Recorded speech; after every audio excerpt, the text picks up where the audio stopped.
ഉപകാരപ്രദമായ ഒരു നിലപാട് സ്വീകരിക്കാതെ പോയ ഒരു മണ്ഡലമാണ്. ഞാൻ പറയുന്നത് വയനാട് ദുരന്തത്തെക്കുറിച്ചാണ്. ഈ മണ്ഡലമാണ് കേരളത്തിലെ ഏറ്റവും വലിയ മഹാദുരന്തം കണ്ട ഒരു നിയോജക മണ്ഡലം. ആ ദുരന്തത്തിന് ശേഷം എങ്ങനെയായിരുന്നു നമ്മുടെ ഭരണകൂടങ്ങൾ നമ്മളോട് പെരുമാറിയത്?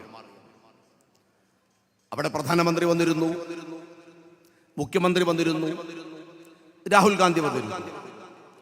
രാഹുൽ ഗാന്ധി വന്ന് പറഞ്ഞു 100 വീട് അവിടെ ഉണ്ടാക്കി കൊടുക്കാമെന്ന് മാത്രമല്ല, അവരുടെ അവകാശങ്ങൾ നേടിയെടുക്കുന്നതിന്റെ കൂടെ ഞാനുണ്ടാകും.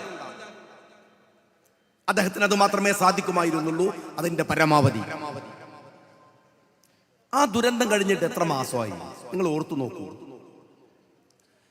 ഈ സംസാരിക്കുന്ന നിമിഷം വരെ വയനാട് റിഹാബിലിറ്റേഷൻ പദ്ധതി പ്രഖ്യാപിച്ചിട്ടില്ല, ഒരു പ്ലാനുമില്ല. ആയിരക്കണക്കിന് മനുഷ്യന്മാർ, 100 കണക്കിന് മനുഷ്യന്മാർ മരിച്ചുപോയ ഒരു മഹാദുരന്തമാണ്. ഒരുപാട് ആളുകൾ വീട് പ്രഖ്യാപിച്ചു, കോൺഗ്രസ് പ്രഖ്യാപിച്ചു, രാഹുൽ പ്രഖ്യാപിച്ചു, മുസ്ലിം ലീഗ് പ്രഖ്യാപിച്ചു, ഒരുപാട് സംഘടനകൾ. അവർക്ക് എവിടെയാ വീട് വെച്ച് കൊടുക്കാൻ പോകുന്നത്? അതൊക്കെ ആവുന്നതിന് മുമ്പ് നിങ്ങളൊരു കാര്യം ഓർത്തിരുന്നോ? ഇതാ ഈ വണ്ടൂരിലെ ഈ സമ്മേളനത്തിൽ നിങ്ങളൊക്കെ വന്നു ചേർന്ന പോലെ ഞാനൊക്കെ ഒരുപാട് യോഗങ്ങളിൽ ചൂരൽമലയിൽ പ്രസംഗിച്ചിട്ടുണ്ട്, മുനീർ സാഹിബൊക്കെ. ഇതുപോലെ ആ നാട്ടുകാരെല്ലാവരും ഒരു സ്ഥലത്ത് വന്നു ചെയ്തു. അവർ ജീവിച്ചത് അങ്ങനെയാണ്. അവരെല്ലാവരും ഒരുമിച്ചുറങ്ങിയ മണ്ണാണത്. അവിടെ ക്ഷേത്രമുണ്ടായിരുന്നു, പള്ളിയുണ്ടായിരുന്നു, അമ്പലമുണ്ടായിരുന്നു. ആ ചൂരൽമല സ്കൂളിലാണ് അവരുടെ മക്കളൊക്കെയും പഠിച്ചിരുന്നത്. നേരം ഇരുട്ടി വെളുത്തപ്പോഴേക്കും അവരിൽ ഒരു 1000-ഓളം പേർ മരിച്ച് ഈ നിലമ്പൂരിന്റെ താഴേക്ക് ഒലിച്ചിറങ്ങി വന്നത് ലോകം മുഴുക്കെ കണ്ണുനീരോടെ കണ്ടതാണ്. ഈ കുറെ പ്രഖ്യാപിച്ച വീടുകൾ എവിടെ ഉണ്ടാക്കുക? ഓരോരുത്തർ പലയിടത്തും സ്ഥലം വാങ്ങി തുടങ്ങി, അവിടെ വീട് വെക്കുകയാണ്. അങ്ങനെയാണോ റീഹാബിലിറ്റേഷൻ? ഇവിടെ ഒരു ഗവൺമെന്റ് ഇല്ലേ? നിങ്ങൾ ഈ നാട്ടിന് നികുതി കൊടുക്കുന്നവരല്ലേ, ഞാനും നിങ്ങളും. നമ്മൾ എന്തിനാ നമ്മളുടെ ഭൂമിക്ക് നികുതി കൊടുക്കുന്നത്? നമ്മൾ എന്തിനാ നമ്മളുടെ വീടിന് നികുതി കൊടുക്കുന്നത്? നികുതി കൊടുക്കുന്നത് ഉറപ്പല്ലേ, ഒരു വിശ്വാസമല്ലേ? കോൺഗ്രസിനാണോ നികുതി കൊടുക്കുന്നത്? ലീഗിനാണോ? CPM-നാണോ? സർക്കാരിനാണ്. നിങ്ങളുടെ ഭൂമിയുടെ ഉറപ്പെന്താണ്? നിങ്ങളും അയൽക്കാരനും തമ്മിൽ ഒരു അതിർത്തി തർക്കമുണ്ടായാൽ നേരെ റവന്യൂ വില്ലേജ് ഓഫീസിൽ പോയി പരാതി കൊടുക്കും. അവര് വരും, എന്നിട്ട് ചങ്ങലയിട്ട് പറയും, ഇത് നിന്റെ ഭൂമി, ഇത് നിന്റെ ഭൂമി. അതൊരു ഉറപ്പല്ലേ? അവിടെ 5 സെന്റിന് നികുതി കൊടുത്തവനുണ്ട്, 2 ഏക്കറിന് നികുതി കൊടുത്തവനുണ്ട്, 1000 സ്ക്വയർ ഫീറ്റ് വീടിന് നികുതി കൊടുത്തവനുണ്ട്, 3000 സ്ക്വയർ ഫീറ്റ് വീടിന് നികുതി കൊടുത്തവനുണ്ട്. നേരം ഇരുട്ടി വെളുത്തപ്പോഴേക്കും എല്ലാവരും 5 സെന്റുകാരാണോ? എല്ലാവരും 1000 സ്ക്വയർ ഫീറ്റ് വീടുകാരാണോ? 50 കൊല്ലം 60 കൊല്ലം ഒരു മനുഷ്യൻ അധ്വാനിച്ചതിന് അവൻ എന്താണ് വിലയുള്ളത്? നമ്മളൊക്കെ വീട് കൊടുക്കാൻ ഓരോ പാർട്ടിയും ഓരോരുത്തരും പോകുമ്പോ അവർക്ക് രാജ്യം, നാട് കൊടുക്കേണ്ട ഒരു അഷ്വറൻസ് ഇല്ലേ? അതവർക്ക് വേണ്ടേ? അതവർക്ക് കൊടുക്കണ്ടേ? അവർ നികുതി കൊടുത്ത സർക്കാർ അവർക്ക് സ്ഥലം അനുവദിച്ചു കൊടുക്കണ്ടേ? എല്ലാവർക്കും 5 സെന്റ് ആണോ? എല്ലാവർക്കും 1000 സ്ക്വയർ ഫീറ്റ് ആണോ? അങ്ങനെയല്ലല്ലോ അവർ അധ്വാനിച്ചുണ്ടാക്കിയത്. ഗവൺമെന്റ് ഈ നിമിഷം വരെ ഒരു പോളിസി പ്രഖ്യാപിച്ചിട്ടില്ല.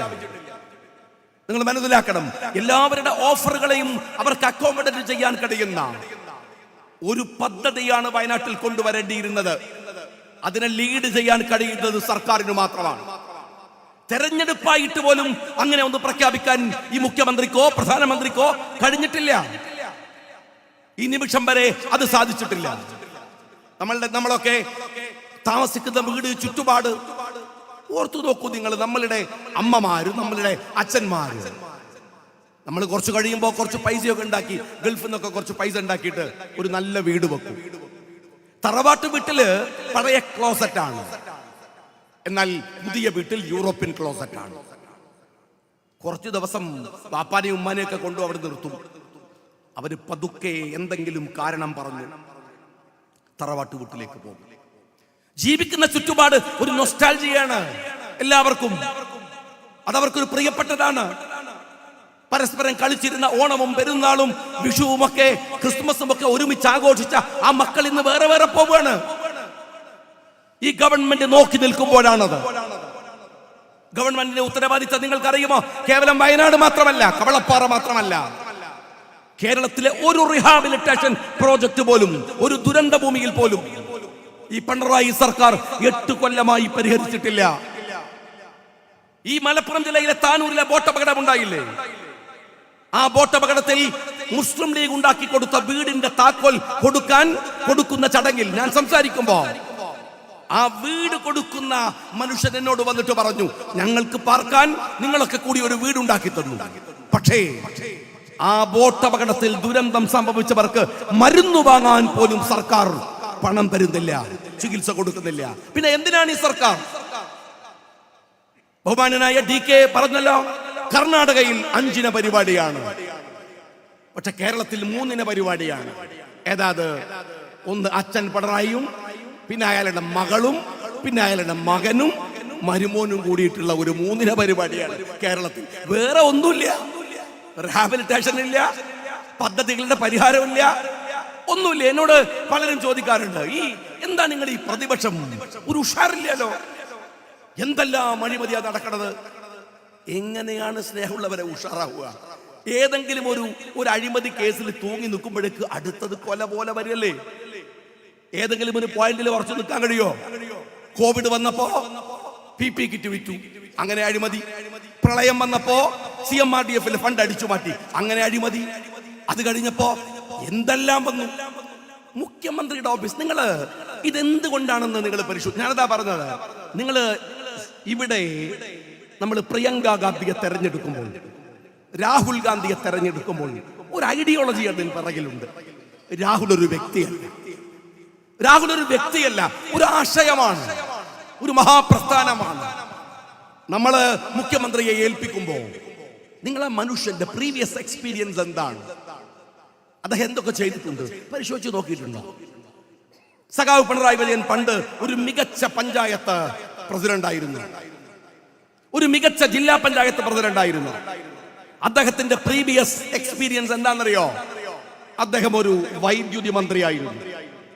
വൈദ്യുതി മന്ത്രി എന്ന നിലക്ക് പിണറായി വിജയനെ കേരളം ഓർമ്മിക്കുന്നത് അദ്ദേഹം വൈദ്യുതിയുടെ ചാർജ് കുറച്ചു കൊടുത്തു എന്നല്ല, കേരളം കണ്ടതിൽ ഏറ്റവും കൂടുതൽ വൈദ്യുതി ഉൽപ്പാദിപ്പിച്ചു എന്നതല്ല. അദ്ദേഹത്തെ ഓർമ്മിക്കുന്നത് ഇപ്പോഴും തീരാത്ത കോടിക്കണക്കിന് റുപ്യ അമുക്കിയ ലബലിൻ കേസിലെ പ്രതി എന്നുള്ള നിലക്കാണ്.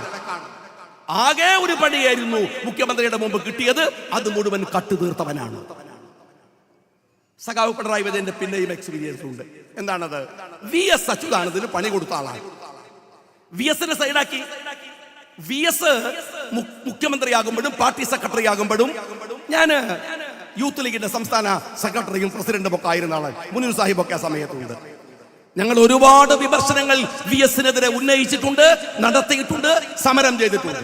പക്ഷെ ഒരിക്കലും അയാൾ ഒരു കള്ളനാണ്, സാമ്പത്തിക കള്ളനാണ് എന്ന് ഞങ്ങൾ പറഞ്ഞിട്ടില്ല.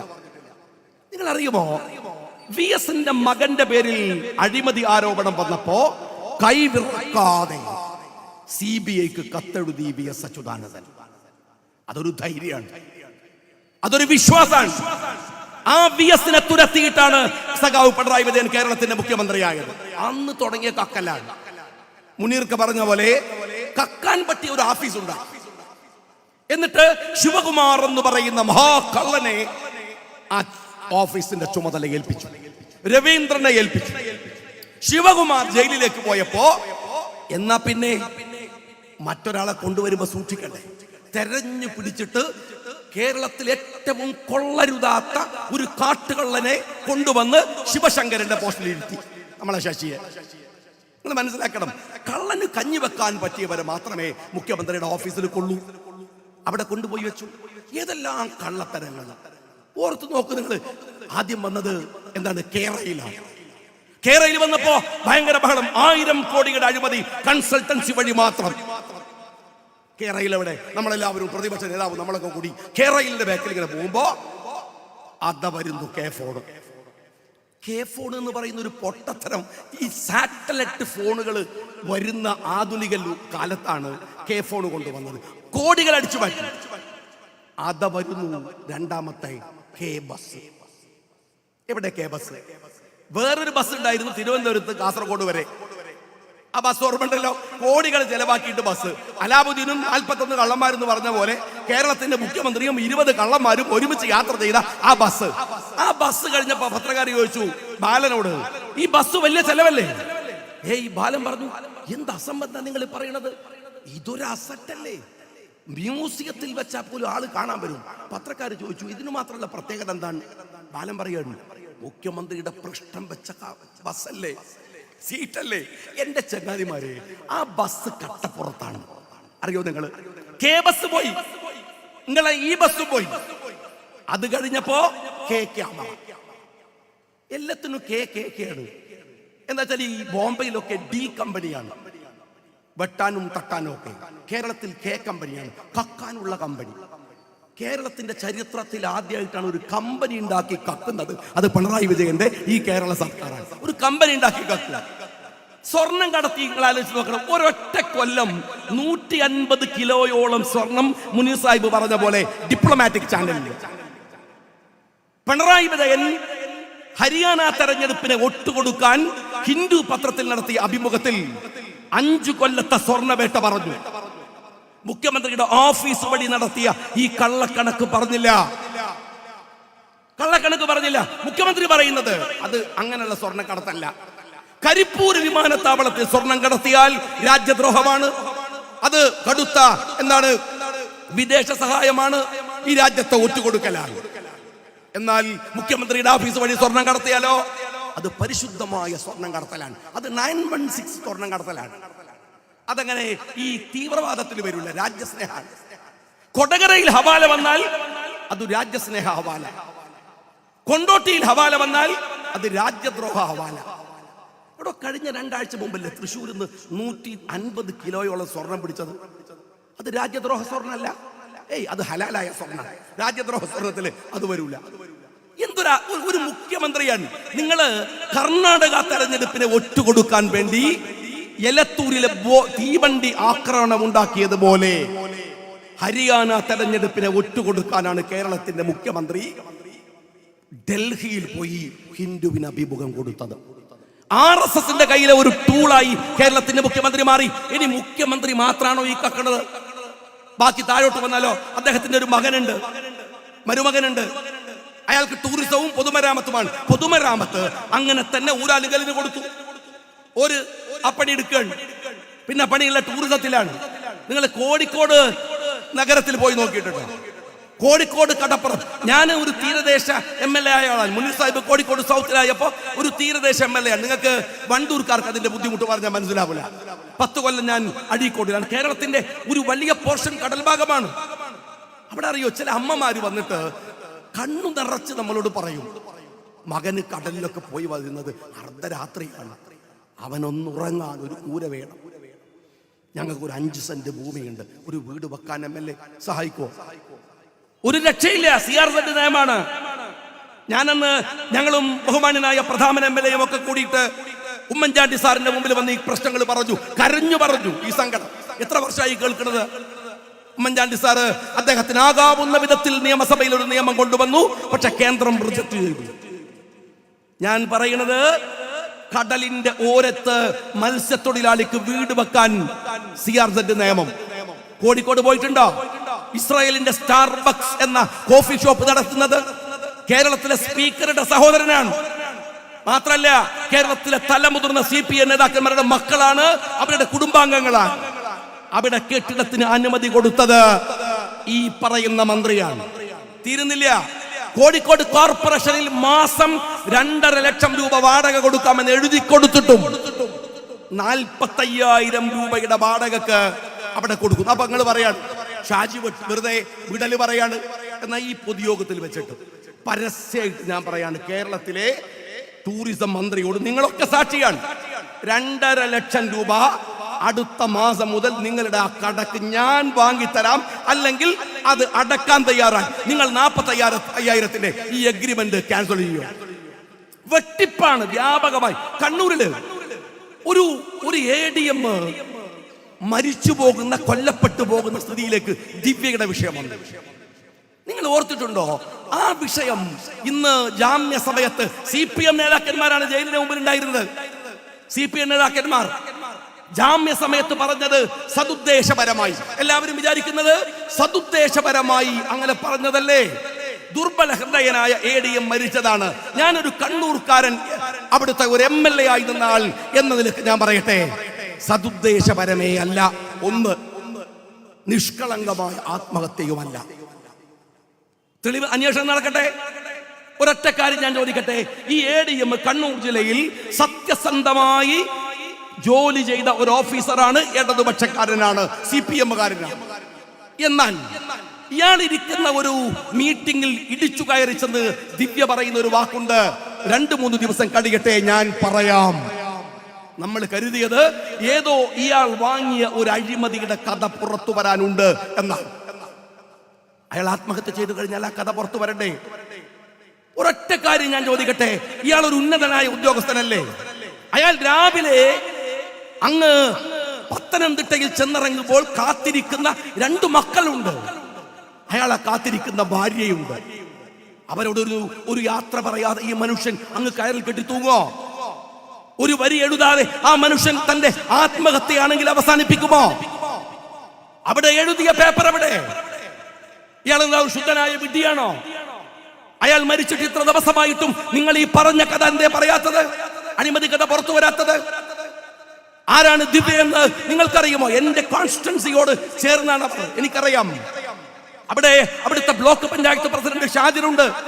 EP ജയരാജന്റെ ഒത്താശയോടെ പിണറായിയുടെ അനുയായികൾ എന്ന നിലക്ക് കണ്ണൂരിലെ വെട്ടിപ്പ് നടത്തുന്നത് ഇവരാണ്. ഇന്നും ഇന്നലെയും തുടങ്ങിയതല്ല. ഇരിനാവിലെ പാർട്ടി സെക്രട്ടറിയുടെ ബൈക്ക് കത്തിച്ചു. ഇരിനാവ് ഒരു കോൺഗ്രസ്സുകാരനും ലീഗുകാരനും അതിന്റെ പരിസരത്ത് പോകാൻ കഴിയില്ല. ഈ ദിവ്യയുടെ ഗുണ്ടകള് സ്വന്തം പാർട്ടി സെക്രട്ടറിയുടെ LC മെമ്പറുടെ ബൈക്ക് കത്തിച്ചു. തീരുന്നില്ല, എവിടെയെല്ലാം ഭൂമിയുണ്ട്. കർണാടക ബോർഡറിലുണ്ട്, കോഴിക്കോട് കണ്ണൂർ നഗരത്തിൽ ഫ്ലാറ്റ് ഉണ്ട്, സഞ്ചരിക്കാൻ കാറുണ്ട്, വിവിധ വ്യവസായങ്ങളുണ്ട്. മുകളിൽ നിന്ന് പിണറായി വിജയൻ കമ്പനി ഉണ്ടാക്കി കക്കുമ്പോ താഴെ കക്കുന്ന സഖാക്കളുടെ കൂട്ടത്തിലെ നമ്പർ 1 ആണ് ഈ പറയുന്ന ദിവ്യ അടക്കമുള്ളവര്. അവരുടെ കൂട്ടുകച്ചവടത്തിന് ADM നിന്നില്ല എന്നതിന്റെ പേരിൽ മാത്രമാണ് അയാൾക്ക് ആത്മഹത്യ ചെയ്യേണ്ടി വന്നത്. എന്നിട്ട് രാവിലെ ബന്ധുക്കളില്ലാതെ മഹസ്ര തയ്യാറാക്കുമ്പോ ബന്ധുക്കളില്ല. നിങ്ങളൊക്കെ പൊതുപ്രവർത്തകരല്ലേ? നിങ്ങൾ പരിശോധിച്ചു നോക്ക്. അവിടെ പോലീസ് ഇടിച്ചു കയറി, എല്ലാ മുറിയും പരിശോധിച്ചു. ആത്മഹത്യാക്കുറിപ്പില്ല. കണ്ണൂരിൽ ഇത് സാധ്യമാണ്. കാരണം CPM-ന്റെ വളയാട്ടം, പ്രത്യേകിച്ച് അവർ ഭരിക്കുമ്പോഴുള്ള പ്രദേശമാണ്. എന്തെല്ലാം തോന്നിവാസങ്ങൾ! അഴിമതി മുച്ചൂടും നിറഞ്ഞു നിൽക്കുന്ന ഒരു സർക്കാർ. എന്തൊരു അസംബന്ധമാണ് നിങ്ങൾ ഈ രാജ്യത്ത് ചെയ്തുകൊണ്ടിരിക്കുന്നത് എന്ന് നിങ്ങൾ ഓർത്തു നോക്കുക. ഞാൻ നിങ്ങളോട് പറയട്ടെ, ഇവിടെയാണ് ഒരു ഒരു RSS-കാരന് ഒരുപാട് കാലമായി ഒരു സ്വപ്നമുണ്ട്. കേരളത്തിൽ അവർക്ക് കയറാൻ കഴിയണം. പക്ഷെ കേരളത്തിൽ നേരത്തെ DK ശിവകുമാർ പറഞ്ഞ പോലെ നമ്മൾക്ക് തമ്മിൽ ഒരു മനോഹരമായ ഒരു ഇക്വേഷനുണ്ട്. ജാതി മതം എല്ലാത്തിനും അപ്പുറത്ത് മലയാളി എന്ന് പറയുന്ന, ഇന്ത്യൻ എന്ന് പറയുന്ന ഒരു കൂട്ടായ്മ. അതുകൊണ്ട് RSS-ന് വരാൻ കഴിഞ്ഞില്ല. ഇവിടെ ഒരു മൈനോറിറ്റി സ്റ്റേറ്റ് ആണ്. മുസ്ലിങ്ങളും ക്രിസ്ത്യാനികളും ഒറ്റക്കെട്ടായി കമ്മ്യൂണിസ്റ്റുകൾക്കും ഫാഷിസ്റ്റുകൾക്കുമെതിരെ നിൽക്കുന്ന ഒരു സ്റ്റേറ്റ് ആണ്. പലപ്പോഴും മുസ്ലിം വോട്ടുകളൊക്കെ ഭിന്നിപ്പിക്കാൻ ശ്രമിച്ചിട്ടുണ്ട്. ഇപ്പോഴത് സാധ്യമല്ല. ഇപ്പോൾ സമുദായങ്ങളെ തമ്മിൽ തല്ലിക്കാൻ ആസൂത്രിതമായ ശ്രമങ്ങൾ നടക്കുന്നു. പ്രത്യേകിച്ച് മുസ്ലിം കമ്മ്യൂണിറ്റിയെയും ക്രൈസ്തവ കമ്മ്യൂണിറ്റിയെയും എങ്ങനെ തെറ്റിക്കാമെന്ന ഗഹനമായ ചർച്ച RSS-ന്റെ കൂടെ കേരളത്തിൽ ചേർന്ന് നടത്തുന്നത് കേരളത്തിന്റെ മുഖ്യമന്ത്രി പിണറായി വിജയനാണ്. അയാൾ RSS-ന്റെ ടൂളാണ്. ഈ നാട്ടിലെ മുഴുവൻ കമ്മ്യൂണിസ്റ്റുകാരും അതിൽ കക്ഷിയാണ് എന്ന് ഞാൻ പറയില്ല. അങ്ങനെ പറയാൻ എനിക്ക് കഴിയില്ല. കാരണം എത്രയോ സത്യസന്ധരായ കമ്മ്യൂണിസ്റ്റുകളുണ്ട്, അങ്ങനെ ചിന്തിക്കുന്നവരുണ്ട്. എന്നാൽ തന്റെ ലാവ്ലിൻ കേസ് അടക്കമുള്ള കോടിക്കണക്കിന് രൂപയുടെ അഴിമതി മറക്കാൻ RSS-ന് ഈ രാജ്യത്തെ ഒറ്റുകൊടുക്കുകയാണ് പിണറായി വിജയൻ. ഒറ്റുകൊടുക്കുകയാണ്. ഏതെല്ലാം തരത്തിൽ? ഞാൻ നിങ്ങളോട് പറയുന്നു, ഈ തെരഞ്ഞെടുപ്പ് ഗൗരവമുള്ളതാണ്. നമ്മുടെ നാട് നേരത്തെ ജോയി പറയുമ്പോൾ പറഞ്ഞു ഒരുപാട് മതങ്ങൾ, 4599 ജാതിയും മതങ്ങളും ഉണ്ട് ഇവിടെ, 325 ഭാഷയുമാണ്. നിങ്ങൾ ചിന്തിച്ചു നോക്കിയിട്ടുണ്ടോ? ഈ കേരളത്തില് ഇവിടുത്തെ ഈ വണ്ടൂരിലെ ഭക്ഷണത്തിന്റെ ടേസ്റ്റാണ് കോഴിക്കോട് നഗരത്തിൽ പോയാൽ കോഴിക്കോട്ടെ ഭക്ഷണത്തിന്റെ ടേസ്റ്റാണ് കണ്ണൂരിൽ എന്തൊരു രസമാണ്. സത്യത്തില് അവിടെ MLA ആയി നിന്ന ആളെന്നുള്ള എനിക്ക് അവിടുത്തെ നന്നായിട്ട് തന്നെ അറിയാം. കേരളത്തിലെ തന്നെ ഏറ്റവും മനോഹരമായ ഭക്ഷണമുള്ള ഇടം കണ്ണൂരാണ്. മുനീർ സാഹിബിന്റെ ഭാര്യ ഇവിടെ കൊണ്ടയാണ്. കാസർഗോഡ് പോയാലോ? ഇവിടെ ഒരു കാസർഗോഡുകാരൻ നിങ്ങളോട് സംസാരിച്ചാൽ, മലയാളത്തിൽ സംസാരിച്ചാൽ നിങ്ങൾക്ക് മനസ്സിലാവുമോ? അത് വേറെ സ്ലാങ് ആണ്. ഈ ചെറിയ നാട്ടില് കണ്ണൂരിൽ കല്യാണം കഴിഞ്ഞാല് പെണ്ണിന് വീട്ടിലേക്ക് ഭർത്താവ് പോകും. വണ്ടൂരിൽ കല്യാണം കഴിഞ്ഞാല് ഭർത്താവിന്റെ വീട്ടിലേക്ക് പെണ്ണ് പോകും. ഒരേ ചെറിയൊരിടത്തിലെ വ്യത്യസ്തമായ സംസ്കാരങ്ങൾ. അതാണ് ഇന്ത്യ എന്ന് പറയുന്നത്. ആ രാജ്യത്തെ ഒരുമിപ്പിച്ച് നിർത്തുന്ന ഒരു മഹാവിസ്മയമായിരുന്നു ഈ രാജ്യത്തിലെ മതേതര കാഴ്ചപ്പാടെന്ന് പറയുന്നത്. അതിനാണ് കോൺഗ്രസ് നേതൃത്വം കൊടുത്തത്. രാഹുൽ ഗാന്ധി ഇവിടെ വരുമ്പോ നേരത്തെ പറഞ്ഞല്ലോ, ആ വരുന്ന ഒരു സമയമുണ്ട്, ഫാഷിസം ഇന്ത്യയെ തിന്നാൻ നടക്കുന്നു എന്ന് പറയുന്ന സമയം. നിങ്ങൾ പ്രിയങ്കയെ ഓർത്തു നോക്ക്. കോൺഗ്രസുകാർ പോലും പറഞ്ഞു രാഹുൽ ഒരു ഷൈയാണ്, പോരാ, പ്രിയങ്ക ഉഷാറാണ്. പപ്പു എന്നാണ് അന്ന് രാഹുലിനെ കേരളത്തിന്റെ മുഖ്യമന്ത്രി അടക്കമുള്ള കമ്മ്യൂണിസ്റ്റുകൾ വിളിച്ചത്. രാഹുൽ ആ സമയത്ത് പ്രിയങ്ക മത്സരിക്കുമോ എന്ന് ചോദിച്ചവരോട് പ്രിയങ്ക പറഞ്ഞു ഞാനില്ല. രാഹുലിന്റെ പിറകിൽ ഒരു കരുത്ത് പോലെ പ്രിയങ്ക നിന്നു. പപ്പു എന്ന് വിളിച്ച രാജ്യത്തെ 10 തലയുള്ള രാവണൻ എന്ന് മാറ്റി വിളിക്കുന്ന അവസ്ഥയിലേക്ക് രാഹുൽ എത്തിച്ചു. ഈ വയനാട്ടുകാർക്കറിയാം, രാഹുലിന്റെ യാത്രയുണ്ട്, ജോഡോ യാത്ര. ആ മനുഷ്യന്റെ യാത്രയുടെ സമാപനം ഞാൻ ഏറ്റവും ഇഷ്ടത്തോടെ കേൾക്കുന്ന, ഇപ്പോഴും പിന്നെയും കേൾക്കുന്ന ഒരു പ്രസംഗമുണ്ട്, രാഹുലിന്റെ കാശ്മീരിലെ സമാപന പ്രസംഗം. ആ പ്രസംഗം ഇങ്ങനെ കാണുമ്പോ മഞ്ഞു വന്നിങ്ങനെ രാഹുലിന്റെ രോമക്കുപ്പായത്തിൽ വീഴുന്നുണ്ട്. എനിക്ക് ഫീൽ ചെയ്യുന്നത് പക്ഷേ ആ മഞ്ഞ് എൻ്റെ ഹൃദയത്തിനകത്തേക്ക് വീഴുന്നത് പോലെയാണ്. എന്തൊരു മനോഹരമായ വാക്കുകളാണ്. ഫാഷിസം 400 സീറ്റുകളിൽ വരുമെന്ന് പറഞ്ഞവരുടെ മുമ്പിൽ രാഹുലിന്റെ ആ നടത്തം, ആ വർത്തമാനം വല്ലാത്ത പ്രതീക്ഷയാണ് നൽകിയത്. രാഹുലിനെ സകലരും അംഗീകരിക്കുന്ന നിമിഷത്തിലാണ് ആ പ്രിയങ്ക ഗാന്ധി ഇവിടെ മത്സരിക്കാൻ വരുന്നത്. രാഹുൽ ഇന്ത്യയുടെ മണ്ണില് നരേന്ദ്രമോദിയുടെ മുമ്പിൽ നട്ടെല്ലു നിവർത്തി നിൽക്കുന്നുണ്ടെങ്കിൽ പ്രിയമുള്ളവരെ, നമ്മൾ വയനാട്ടുകാരുടെ ഒരു പിൻബലം അതിന്റെ പിറകിലുണ്ട്. ആ രാഹുലിന് കരുത്തു പകരാൻ അങ്ങനെയാണ് നമ്മൾ പ്രിയങ്കയെ. ഞാൻ കഴിഞ്ഞ പാർലമെന്റ് തെരഞ്ഞെടുപ്പിന് മുമ്പ് രാഹുൽ മത്സരിക്കുമ്പോൾ ഞാൻ ഒരിക്കൽ പ്രസംഗിച്ചു കാഞ്ഞങ്ങാട്. സഹോദരന്മാരെ, ഇത് ലാസ്റ്റ് വണ്ടിയാണ്, കേറുന്നോളിയിൽ കയറിക്കോളി എന്ന് പറഞ്ഞു. പിന്നെ കഴിഞ്ഞതിന് മുമ്പുള്ള 5 കൊല്ലം സഖാക്കള് നമ്മളെ കണ്ടാലൊക്കെ വിളിക്കുക ലാസ്റ്റ് വണ്ടി പോയൊന്നാണ്. എടോ സഖാവേ, ഇന്ത്യയുടെ പാർലമെന്റിൽ 2 MP അവിടെ നിങ്ങൾ ഇരിക്കുന്നുണ്ടെങ്കിൽ കേരളത്തിലെ ഒന്നൊഴിച്ച് ബാക്കിയുള്ള 2 ഇരിക്കുന്നത് ഈ ലാസ്റ്റ് വണ്ടിയിൽ കയറാൻ നിങ്ങൾക്ക് കൂടി സീറ്റ് ഉണ്ടായത് കൊണ്ടായിരുന്നു എന്ന് നിങ്ങൾ മനസ്സിലാക്കുന്നുണ്ടോ? ലാസ്റ്റ് വണ്ടിക്ക് ശേഷം വേറെ വണ്ടി വന്നോ? ഇന്ത്യയിൽ വേറെ പ്രതീക്ഷയുണ്ടോ? 400 സീറ്റ് കിട്ടുമെന്ന് പറഞ്ഞ BJPയെ വിറപ്പിക്കാൻ ഇന്ത്യയുടെ പാർലമെന്റിലേക്ക് പോകേണ്ടി വന്നത് ആ വണ്ടിയിലാണ്. നിങ്ങളെ വണ്ടി ഏതാണ്? ഞാൻ നേരത്തെ പറഞ്ഞ ആ 20 കള്ളന്മാർ യാത്ര ചെയ്ത വണ്ടി, ആ ബസ്സല്ല ഈ ബസ്. ഇത് ഈ രാജ്യത്തിന്റെ നന്മയുടെ ബസ്സാണ്, ഈ രാജ്യത്തിന്റെ പുരോഗമനത്തിന്റെ ബസ്സാണ്, ഈ രാജ്യത്തെ മുന്നോട്ട് കൊണ്ടുപോകാൻ കഴിയുന്ന നേരിന്റെ വണ്ടിയാണ്. ഞാൻ എൻ്റെ പ്രിയമുള്ള സഹോദരന്മാരോട് പറയുന്നു, ഈ തെരഞ്ഞെടുപ്പിനെ ഗൗരവത്തോടെ കാണാൻ നിങ്ങൾക്ക് എല്ലാവർക്കും അറിയാം. ഇവിടെ പ്രിയങ്ക ജയിക്കുമോ എന്നതല്ലല്ലോ, ഇവിടെ വന്നവരൊക്കെയും വോട്ട് ചെയ്യാൻ വന്നവരല്ലേ. ഞാൻ എന്തിനാ പിന്നെ നിങ്ങളോട് സംസാരിക്കുന്നത്? എന്തിനാണ് ഈ നേതാക്കന്മാരൊക്കെ നിങ്ങളോട് സംസാരിച്ചത്? ഇനിയുള്ള ദിവസങ്ങളിൽ നിങ്ങളുടെ വോട്ടിനേക്കാൾ നിങ്ങൾക്ക് എത്ര വോട്ട് ഇവിടെ ചെയ്യിക്കാൻ കഴിയും എന്ന് ആലോചിക്കലാണ്. രാജ്യത്തെ തിരിച്ചു പിടിക്കാൻ കഴിയണം. കാശ്മീരിലെ രാഹുലിന്റെ പ്രസംഗത്തിൽ രാഹുൽ പറയുന്നുണ്ട്, എന്നെ കുറച്ച് കുട്ടികൾ എന്നെ ചേർത്ത് പിടിക്കാൻ വേണ്ടി ഓടി വന്നു. എന്നോട് എൻ്റെ കൂടെയുള്ളവർ പറഞ്ഞു അവരുടെ ശരീരത്തിൽ മുഴുവൻ അഴുക്കാണ്, വേണ്ട. ഞാൻ അവരെ ചേർത്ത് പിടിച്ചു. ഞാൻ എൻ്റെ സുഹൃത്തുക്കളോട് പറഞ്ഞു, നമ്മുടെയൊന്നും മനസ്സിലുള്ള അഴുക്ക് അവരുടെ ദേഹത്തിലില്ല. രാഹുൽ രണ്ടാമത് പറയുന്നുണ്ട്, ആ കുഞ്ഞുങ്ങളുടെ ഉടൽ ഞാൻ പിടിക്കുമ്പോഴിങ്ങനെ ഷിവർ ചെയ്യുന്നുണ്ടായിരുന്നു. അവർക്ക് ധരിക്കാനൊരു വസ്ത്രമില്ല. എൻ്റെ മേൽക്കുപ്പായം ഞാൻ അവരെ കഴിച്ചു ചേർത്ത് പിടിച്ചു. ഇതൊരു സംസ്കാരമാണ്. പ്രസംഗിക്കാൻ വരുന്നവൻ്റെ മൈക്ക് നന്നാക്കുന്നവൻ്റെ പരടിക്ക് ചവിട്ടിടുന്ന രീതിയല്ല അത് വേറെയാണ്. ഈ ചില സൂചനകൾ മതി ഒരു മനുഷ്യനെ അളക്കാൻ.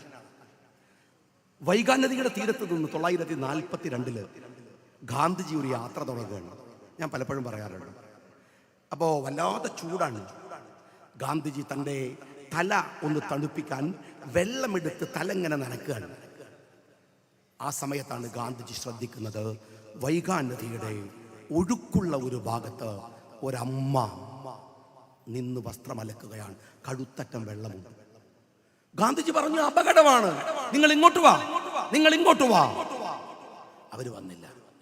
ഗാന്ധിജിയുടെ കൂടെ ഉണ്ടായിരുന്ന അവിടുത്തുകാർ പറഞ്ഞു, അവർ ധരിച്ച വസ്ത്രമാണ് അലക്കിക്കൊണ്ടിരിക്കുന്നത്.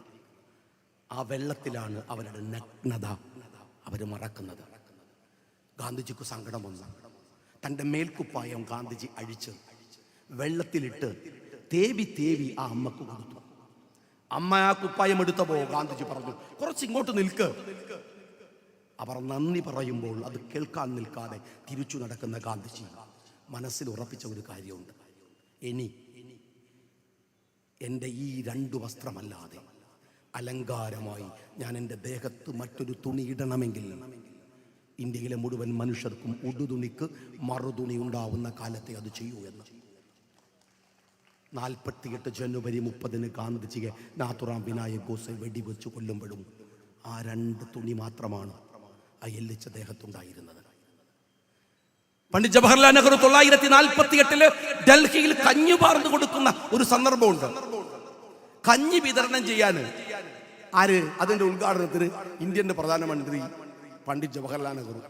ഇത് നിങ്ങളെ MLA അനിൽകുമാർ പോയിട്ട് പഞ്ചായത്ത് മെമ്പറെ വിളിച്ചാൽ പറയും, അതിനൊന്നും എന്നെ കിട്ടില്ല അറിയും. കഞ്ഞിവളം അന്ന് കഞ്ഞിക്ക് ഡയമണ്ടിനേക്കാൾ വാല്യൂ ഉണ്ട് പട്ടിണി രാജ്യത്ത്. നെഹ്റു ഇങ്ങനെ കഞ്ഞി വിളമ്പി കൊടുക്കുമ്പോൾ ഒരു അമ്മ വലിയ ഒരു പാത്രത്തിൽ ആയിട്ട് വന്നു. ഒരു 3-4 തവണ ഒഴിച്ചു കൊടുത്തു. നെഹ്റു തമാശക്ക് പറഞ്ഞു, അമ്മക്ക് ഈ മൊന്ത പിടിക്കാൻ കഴിയുമോ? അതവർക്ക് പ്രയാസമായി. അവര് നെഹ്റുവിനോട് ഇത്തിരി പരിഭവത്തോടെ പറഞ്ഞു, ഞാൻ ഈ വലിയ മൊന്ത എന്തിന് കൊണ്ടുവന്നെന്ന് അങ്ങേക്കറിയോ? ഇതിനകത്ത് എനിക്കല്ല 10-20ഓളം പേർക്കുള്ള കഞ്ഞിയുണ്ട്. അവർക്കിവിടെ വന്ന് കഞ്ഞി വാങ്ങാൻ അവരുടെ ദേഹത്തിടാൻ ഒരു വസ്ത്രം പോലുമില്ല. അതാണ് ഞാൻ വന്നത്. നെഹ്റു അവരോട് മാപ്പ് പറയാനുണ്ട്. പുതിയ തലമുറയിലെ കുട്ടികളോട് ഞാൻ പറയട്ടെ, അവിടെ നിന്നാണ് റിലയൻസ് തയ്ക്കുന്ന കോട്ടിടുന്ന പുതിയ പ്രധാനമന്ത്രിയെ നമ്മൾ ഇന്ന് കാണുന്നത്. പട്ടിണിയുടെ രാജ്യത്ത് നിന്ന് എത്ര തവണ പഞ്ചവത്സര പദ്ധതി വന്നു. ഈ രാജ്യത്തിലെ മികച്ച യൂണിവേഴ്സിറ്റികൾ മുഴുവൻ ആ മനുഷ്യൻ കൊണ്ടുവന്നു. ഒരു സ്വപ്നമായിരുന്നു അത്. സ്വാതന്ത്ര്യത്തിന്റെ തലേ ദിവസം ഗാന്ധിജി നെഹ്റുവിന് എഴുതുന്ന ഒരു കത്തുണ്ട്.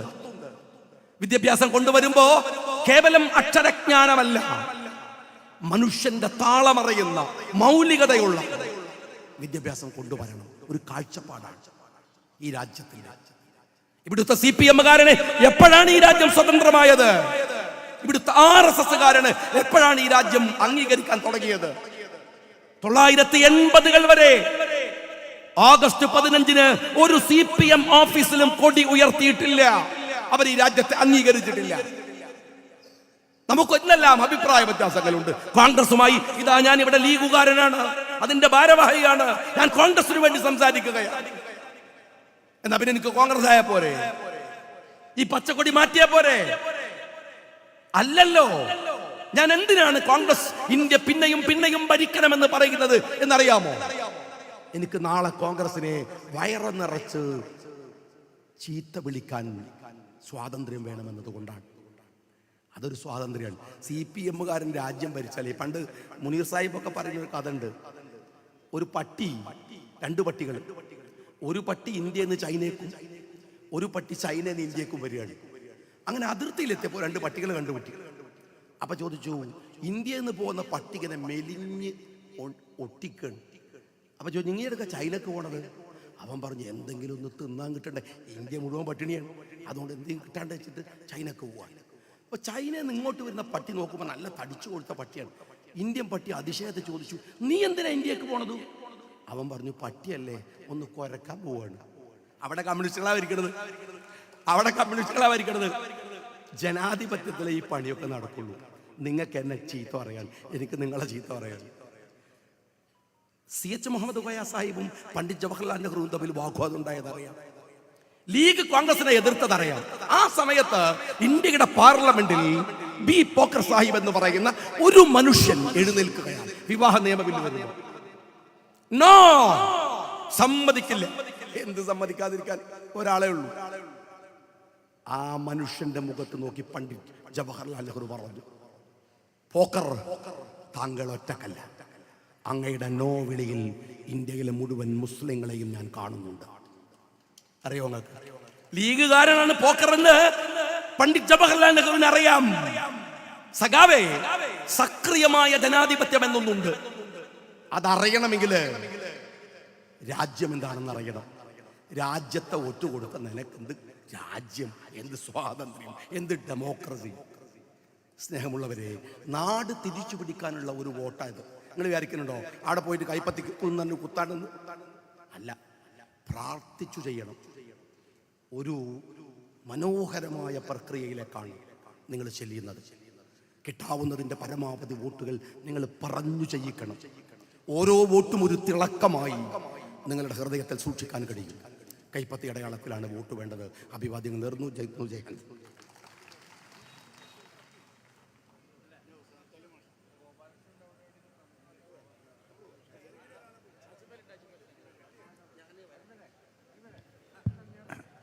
പ്രിയമുള്ളവരെ, നമ്മുടെ ഈ യോഗ നടപടികൾ അവസാനിപ്പിക്കുന്നു.